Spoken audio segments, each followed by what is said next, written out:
you tell us a little bit about what inspired you to go in this fashion direction? The Rolling Stones, David Bowie, the Beatles. I mean, you know, it's I think rock and roll and fashion kind of influence each other. You know, there are two art forms that are always and forever changing, and then both pull from the past. You know, just like, you know, fashion does that the same way that music does that. You know, my line right now is sort of, you know, late 60s, early 70s, Savile Row, rock and roll kind of, you know, suits and the kind of thing that, like I said, the Stones would wear, you know, Charlie Watts or, you know, David Bowie. I think that, you know, that it's a shame when you see fashion sort of fall away from rock and roll because it becomes less interesting and less sexy. I think fashion and rock and roll have always sort of gone entwined and always sort of will. How important was it for you to design stuff that you would actually wear on stage? Was that an integral part of this? Yeah, it wasn't really that hard actually, because Chris Wicks has the same sort of taste that I do, and has the same sort of taste in music that I do.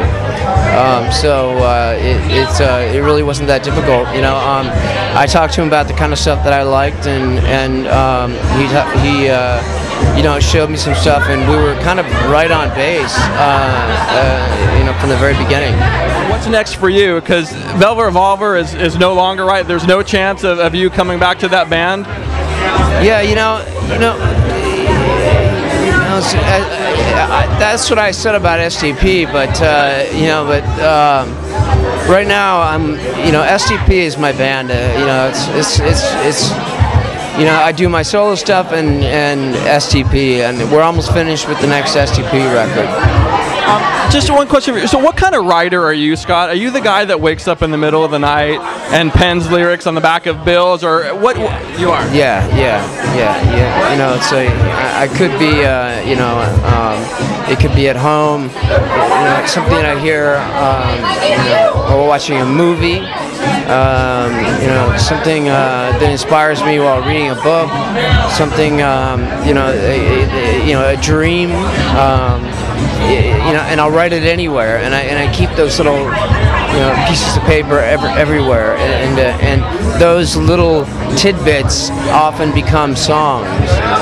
So since the Hollywood community has lost a lot of icons, from Michael Jackson to Farrah Fawcett in the last, you know, 3 or 4 weeks, I'm wondering if you yourself think about legacy at all, how you want to be remembered. Well, you know, I think really, especially with, you know, right now I'm working on my, it's my 11th record, because my solo record was a double album,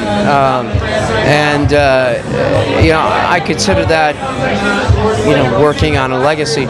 You know, with SCP, you know, we have been so influenced by the greats that we decided we wanted to give back to music as well. And that was the ultimate goal, was to leave a mark, you know, leave a lasting imprint.